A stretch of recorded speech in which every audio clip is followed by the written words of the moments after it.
Assalamualaikum warahmatullahi wabarakatuh. Kali ini kita akan membahas tentang gula, sumbernya, dan proses pembuatan. Mungkin teman-teman sudah nggak asing kalau gula ini terbuat dari tebu. Tapi ternyata nggak hanya tebu yang bisa menghasilkan gula. Ada maple, beet, stevia, dan lainnya. Salah satu yang akan kita bahas kali ini adalah sorghum. Kenapa sorghum? Sorghum ini sebenarnya salah satu komoditas potensial karena sorghum dapat hidup di daerah yang kering, bahkan sangat kering. Sorghum ini berasal dari kawasan tropis hingga subtropis di Afrika Timur, dengan satu spesies diantaranya berasal dari Meksiko. Kenapa kita bahas sorghum untuk membuat gula? Karena sorghum ini juga mengandung gula yang tinggi, terutama pada biji dan batangnya. Oke, kita akan langsung masuk saja pada proses pembuatan gula sorghum. Yang pertama kita akan membahas pada biji. Biji sorghum ini disosoh dengan mesin penyosoh, menghasilkan tepung ditambah dengan air, dan menghasilkan bubur. Bubur ini akan digelatinisasi dan ditambahkan dengan alfa amilase. Fungsi dari alfa amilase ini untuk memecah pati sorghum dan dijadikan sebagai gula.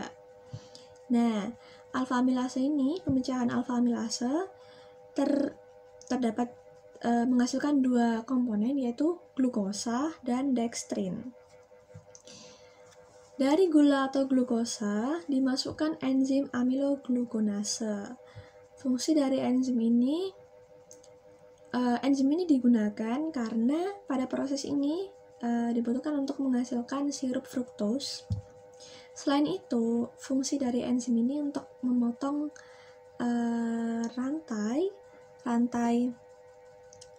molekul di alfa 1,6. Masih ingat kan ya yang alfa amilase tadi? Ini ternyata ada dua, glukosa dan dextrin. Hasilnya ada dua, glukosa dan dextrin. Yang dextrin ini dapat memotong di alfa 1,4. Kenapa harus dipotong dengan pemotong ini? Dan kenapa harus dipotong semuanya? Agar semuanya bisa menjadi glukosa. Nah, setelah gelatinisasi selesai, terdapat pencairan. Selanjutnya ada proses sakarifikasi, pengepresan. Pada proses pengepresan ini, pati yang belum terhidrolisis oleh enzim sepenuhnya akan dijadikan sebagai pakan ternak. Nah, pati yang sudah terhidrolisis oleh enzim selanjutnya akan di-bleaching dan dilakukan pertukaran kation dan anion. Fungsi pertukaran kation anion ini untuk menghilangkan zat pengotor, dan setelah terjadinya pertukaran kation dan anion ini dihasilkan glukosa cair. Adapun jika ingin menghasilkan sirup fruktosa, setelah pertukaran kation dan anion dilakukan isomerase dan evaporasi sehingga menghasilkan sirup fruktosa. Dan jika ingin menghasilkan berupa kristal dapat diubah menjadi dextrose monohidrat. Selanjutnya, perbandingan komposisi nira sorghum dan tebu.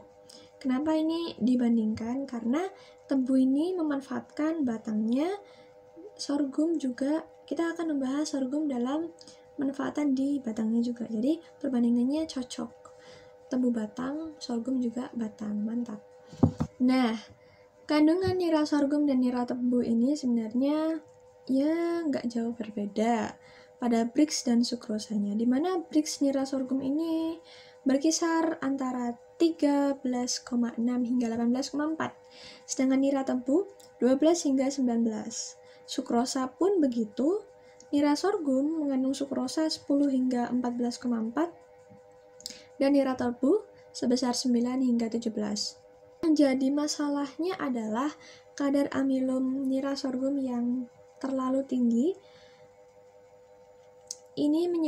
Kadar amilum yang terlalu tinggi ini menyebabkan sulitnya penghilangan amilum. pada proses pembuatan gula, amilum ini harus dihilangkan. Dan jika kadar amilum ini terlalu tinggi, maka ini akan berpengaruh pada biaya operasional pembuatan gula dari sorghum. Nah, selain amilum, ada juga kadar abu yang juga tinggi. Oleh sebab itu, sorghum ini jarang sekali dimanfaatkan sebagai material utama penghasil gula oleh industri-industri besar karena biaya operasional yang tinggi dan rendemen yang dihasilkan rendah. Jadi, jika ingin memproduksi gula dari sorghum, diperlukan biji atau batang yang sangat banyak untuk mencukupi produksinya. Cukup di sini video dari saya, kurang lebihnya mohon maaf. Semoga membantu kita untuk meluaskan wawasan kita. Wassalamualaikum warahmatullahi wabarakatuh.